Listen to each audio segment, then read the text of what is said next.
gentleman from Wisconsin for his 5 minutes. Thank you, Mr. Chairman.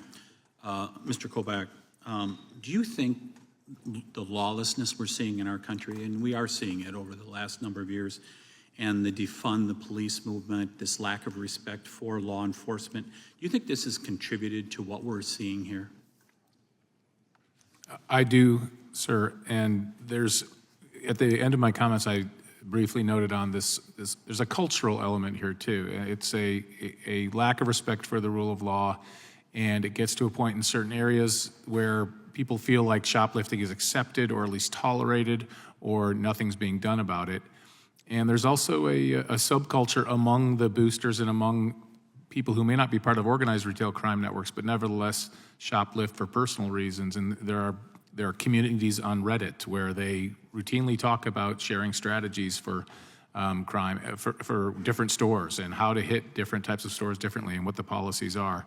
And so there is definitely a shift in the culture of certain communities in geographically where the organized retail crime is hitting, and I think that's a problem. And it's more than just stores being hit and a lack of prosecution. It's being accepted in some quarters, and so I think by taking action, we also restore the rule of law in a sort of cultural sense, both for the communities and for the entire country. Ms. Mose, you commented about there perhaps should be some additional safety requirements put in place for people like your son who's in a job like he's doing. You live in California. We're certainly seeing what is happening in California where legislature is basically endorsing crime and with some of their public policy actions. Do you agree with the characterization that Mr. Kobach just laid out? I only involve myself in this instance with my son's passing, unfortunately, and so defunding police and things of that, those are not my expertise. I just know how my son passed and what I'm fighting for in my own community. Thank you for that. So I'd share a story. I think, Mr. Milheiser, you laid it out quite well there. I have spoken repeatedly in this committee in regards to the district attorney down in Milwaukee County who has accepted this lawlessness in his county. There's a story here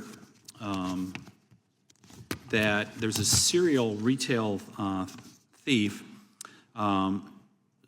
stolen thousands of power tools 14 times from various Home Depot stores throughout the area since August of 2021.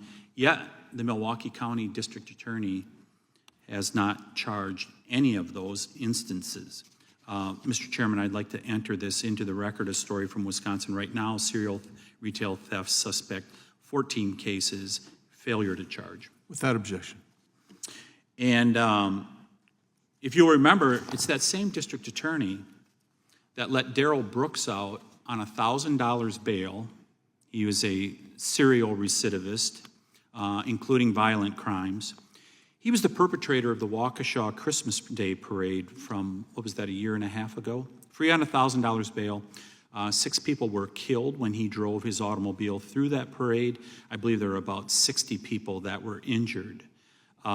This is the kind of thing that's happening around America where we have these prosecutors that are doing things like that. I think we would be remiss, Mr. Chairman, because I think you laid it out quite well in your opening statement about the lawlessness that pervades America. We see it down on the southern border, which we've heard about repeatedly in this committee, where we have a Secretary of the Department of Homeland Security that denies that there's a problem on the border, even in the face of the head of Border Patrol saying differently, that the border is not secure. But we're seeing this lawlessness generally across America. And but I think I would be remiss, Mr. Chairman, in not pointing out that some of the woke corporations that are coming to us now and saying, hey, we need relief, we don't disagree with you, but you need to not fund these activities that are going on and these organizations that are perpetrating some of this crime. I think it's very important that you step up. And also, I would just say to local citizens around America, I know you want to vote for Democrats, that's what you believe in, but when you're in the big cities of America, Gentleman's it time is has why expired. you're seeing the lawlessness. You need to vote for people who are going to be tough on crime. Gentleman's time's expired. Chair recognizes the gentlelady, Ms. Dean. Thank you.